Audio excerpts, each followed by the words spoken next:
Hello, this is Country Rose, and I would love to wish everybody a Merry Christmas and a really happy holiday season. And for 2008, here's the fabulous play called The Christmas Mouse. Hope you enjoy. Out in the garden shed of a farm in a small Kansas town, a mouse named Toby is waiting for a small girl to come around, watching the house full of humans to see if she'll come out to play, hoping and praying that today might be the day. He'd seen her in the summer under the big oak, playing with her dollies. He'd seen her there protected by Joey, her big faithful collie. The master of the yard, Joey, would lay there at her feet, petted and loved as she gave him some treats. He wished he could join them, he wished that he could, as he watched them together from the shed near the woods. The shed where his mother kept him safe from harm, safe from the cats that had chased them from the barn.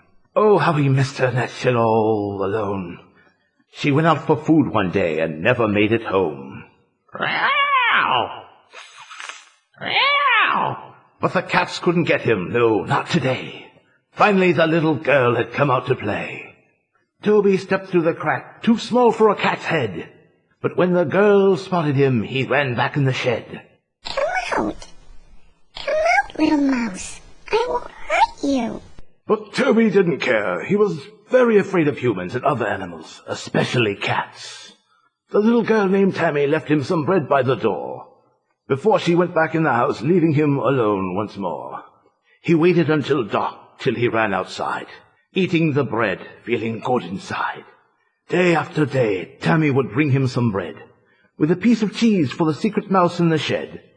Toby grew very fond of her as the days went by, so much every night he'd lie awake and cry.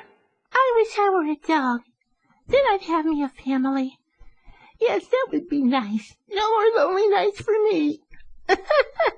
He cried himself to sleep night after night, until Christmas Eve in Kansas was drawing nigh. Christmas is coming, it's hard to stop singing. From inside we're humming, it's a glorious day. All hope is brighter when you think of that day. You feel a renewing inside. Christmas is coming, hear bells a jingling. People are singing, it's a glorious day.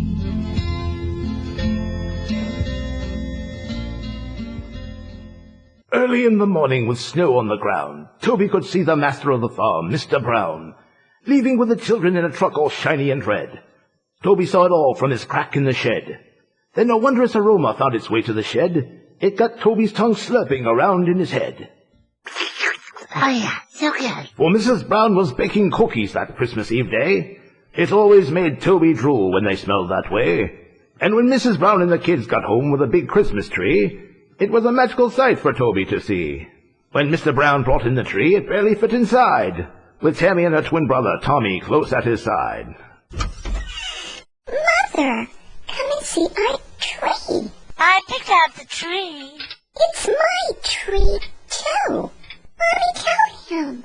Now, children, the tree belongs to us all. You should be nice to each other today. It is Christmas Eve, and we have much to do this afternoon. Look, they left the front door open. This is my big chance to see Christmas. That's it. I'm going in. He threw caution to the wind, that brave little mouse, and in the wink of an eye he was in the house and under the couch. Will one of you children close the door, please? I will, Dad. Oh, no. Now how do I get out? Then Toby thought to himself, If they see me, they'll trap me. I'm too young to die. I'll stay here until the master opens the door again. Then I'll escape. Can we decorate the tree now, Mom? Yeah, I want to hang a star on the top of the tree. No, I want to. Mom! You both be quiet. Santa is coming tonight. What would he think of such bad children? There is no Santa Claus. He's not real. Tommy, who told you that? This kid who's bigger than me told me. He said Santa Claus, but it's only make-believe. That is not true. There is a Santa.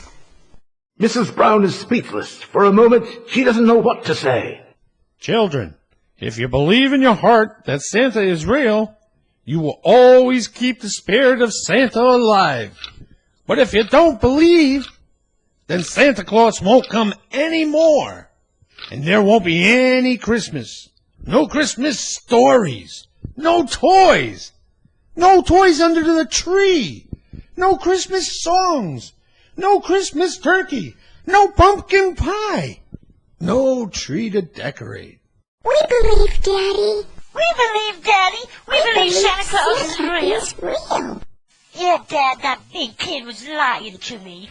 Tommy, you mustn't call anyone a liar. Now let's forget all about this and decorate our tree. The cat, hearing all the commotion, saunters into the living room to see what's going on. All of a sudden, he stops and sniffs the air. Meow. Meow, you little rodent. Meow. I smell a mouse. What mouse dares to come into my house? What's this? He follows the scent to the sofa.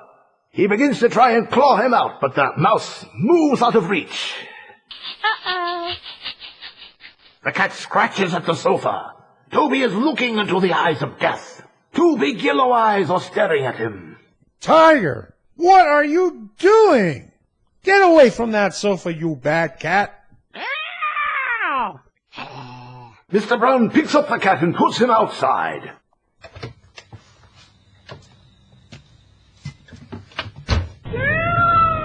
That's the problem with humans these days. No gratitude. I will have to wait until morning now to catch that pesky mouse. But as long as I'm out, I think I'll see what the lady felines at the barn are doing tonight. They will no doubt be happy to see this handsome fellow. Meanwhile, back in the house... Whew, that was close. How do I get out of here? I'm trapped like a mouse under a couch. Now, if I can just stay quiet as a mouse till I go to bed, I can get out of here. But I do kind of like that little girl. Maybe she could even be my friend. Maybe. Later that evening, Mr. Brown is settled into his comfortable chair, waiting for the children to finish their baths, so he can tell them their favorite Christmas story before they go to bed. Mrs. Brown comes into the living room. Oh, Papa, the tree is so beautiful, all lit up. Did you hear the weather? They said it is supposed to snow tonight. Wouldn't it be lovely to have snow for Christmas this year? Yes, dear. It would be nice for the children. They do love snow. I hope the children will like the gifts that Santa brings them. Oh, I hope so, dear. The dollhouse was a tall order for Santa to build on such a short notice. I know, dear, but you know the children are always pleased with what Santa brings them. You have taught them well. Well, I think I hear the twins coming now. I'll make us some tea and the children some milk and cookies. Then we will listen as you tell the children their favorite Christmas story. Oh, what a Christmas this is going to be. I love Christmas. You say that every year, dear. I know. Mommy, Daddy, Mommy, Daddy, is it time? can you tell us the story now? Papa? Both of the children sit down, one on each side of the big armchair. Mrs. Brown goes to the piano, and after a verse or two of Silent Night, Tammy pinches her brother.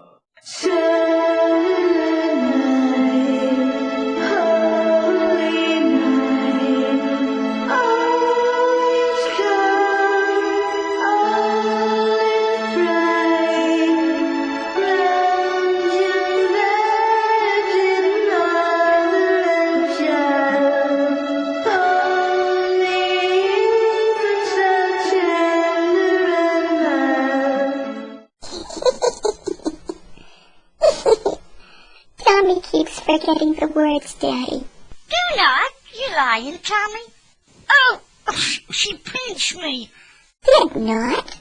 Now, Tommy, what did Mother tell you about calling names? Tell your sister sorry. Sorry. Be quiet, children, and listen to Daddy read you a Christmas story. All right, children. All right. It was the night before Christmas, and all through the house, not a creature was stirring, not even a mouse. Oh no, they know I'm here. He says to himself he wants to scurry away, but he is afraid to move. so he sits very still and listens to the story and wonders. Who's this Santa Claus you're talking about? Is he human? What's Christmas? He watches as the daddy picks up the children and gives them a hug and carries them upstairs. He feels again in his tiny heart that lonely feeling of being alone. If only he were a dog. He could play with the children, walk with them, but he's just a tiny little mouse. There is no one to love him. The house is quiet. The only light is coming from the tree that the children and the daddy brought in the house and decorated. Toby is very hungry. He sees the cookies and milk sitting on a table, but the table is too tall for him to reach. He sees the strings of popcorn hanging on the tree, and he can reach the popcorn on the bottom branch by climbing the packages under the tree. He runs toward the tree when all of a sudden there appears from the fireplace a human. A big human in a red suit with a bag over his shoulder. Toby freezes in fear. He can't move. It's Santa Claus. He's come to catch me. Toby trembles as he watches from the dark. He watches as the big human eats the cookies and drinks the milk. Mrs. Brown always did make great cookies. Mrs. Brown, you bake a lovely cookie. Ho, ho, ho. If I keep eating all these cookies the children leave, Mrs. Claus gonna have to let out my suit again. She's always fussing at me about my weight. I just tell her Santa's supposed to shake like a bowl full of jelly. There was even a guy wrote that down. Santa can't shake if he's all skinny. Besides, Santa ain't yummy unless he got a tummy. Ho, ho, ho. He chuckles under his breath and goes to the mantel and starts to fill the stockings. When he is finished, he goes to the tree. Toby's attention is on Santa, and he is unaware of the two big yellow eyes watching him. Thank goodness the master left the door of the kitchen ajar for me. Now I can go dispose of that little pesky rodent and enjoy those cookies. You see, humans left out for some old dude they call Santa, who I have never seen. The cat slowly creeps, one paw at a time, towards the unsuspecting mouse who's busy keeping his eyes on Santa. The cat doesn't see Santa because his eyes are fixed on the mouse. Tiger crouches, ready to spring. And what happens next? Tiger pounces and misses the mouse, who takes off across the floor with the cat in hot pursuit. Things do not look good for Toby. Just at that very moment, Santa steps in front of the tree, and Toby runs between Santa's feet. Ho, ho, ho! Toby runs up the tree just as Santa looks up. The cat lands in his arms, and they both fall into the tree. The tree begins to fall backwards. Toby jumps from the tree and falls into a stocking hanging on the mantel. Wake up, Papa. Huh? Wake up. What? I heard a loud noise. Go stay with the children. I'll go see what's going on. Cautiously, he goes down the stairs. Mrs. Brown and both children are behind him. He turns on the light and sees the tree lying in the floor. He walks over to the tree and sees a familiar yellow tail sticking out of the tree. Tiger, what have you done now? Tiger claws himself loose from the tree as he runs as fast as he can out to the kitchen and hides under the cupboard. Mr. Brown hears a groan coming from the tree. He pulls back a branch, and there in the tree is Santa Claus. Son, I say, son, I would be ever so grateful if you would give me a hand, young man, and help me out of this here tree. I do believe your cat thought I was a burglar and attacked me. I guess he was protecting his family. This has never happened in all my years of making rounds. Never knew people had attacked cats. I thought they used dogs. I get along with dogs. Mrs. Brown helps Santa to his feet and brushes the twigs off of him. Mr. Brown is still finding it hard to believe that after all these years he is seeing Santa in person. Well, I remember you as a young boy, Bobby Brown, and look at you now, all growed up. You're growed up, aren't you? Married your high school sweetheart, and Tommy and Tammy are 6 years old now. There really is a Santa Claus! Children, look. There's Santa. Tommy and Tammy run to Santa as he gives them each a big hug and says Merry Christmas. Tammy sees the stockings are filled at the mantel, and one of them is moving. She goes to the mantel, takes down the stocking, and starts to reach inside. Who's inside the stocking? Only Santa knows. Touching a finger to his nose, he lets some magic flow. Tammy reaches in and brings out a bundle of fur. A magical puppy, once a mouse, looking up at her. Wow, a puppy! Santa brought me a puppy of my very, very own. Santa got my letter. In Tammy's hands, Toby looked up at her with all the love in his heart, and wagged his new puppy tail and let out a bark. If you believe in love and you believe in miracles, then Toby was seen through the eyes of a child to be just what he wished to be. Love makes all things possible. And Tiger the cat, well, he decided to move back to the barn. There was this little feline who was sweet on him, and besides, the family didn't need him anymore. After all, they had a new dog. Merry Christmas and Happy Holidays, everyone. God bless and keep us all. I wish you a very Merry Christmas and a very Happy New Year. I wish you a very Merry Christmas. Wow. And a very Happy New Year. Oh, my. I bet you never heard a redneck chipmunk sing its strangest Christmas song this year. Not sure if it'll ever be number one. Thank God this verse is done. I wish you a very Merry Christmas and a very Happy New Year. I wish you a very Merry Christmas and a very Happy New Year. Oh, play that banjo off the spud.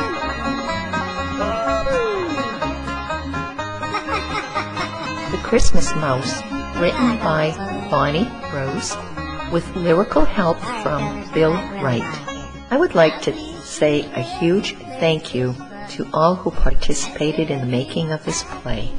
Bill Wright for his role as Toby, the Christmas Mouse, and also for narrating. Greg and Deb for playing Mr. and Mrs. Brown. David Ciarella for playing Tommy. DJ Happy as Tammy. Like to thank Joe Raybeck as Santa. Len Amsterdam for playing Tiger the cat. Morris P. Rainville for the use of his song Christmas is Coming. Roxy Fox for her version of Silent Night. Mississippi Spud for the use of his great song Redneck Christmas Chipmunks. Everyone, happy holidays from all of us.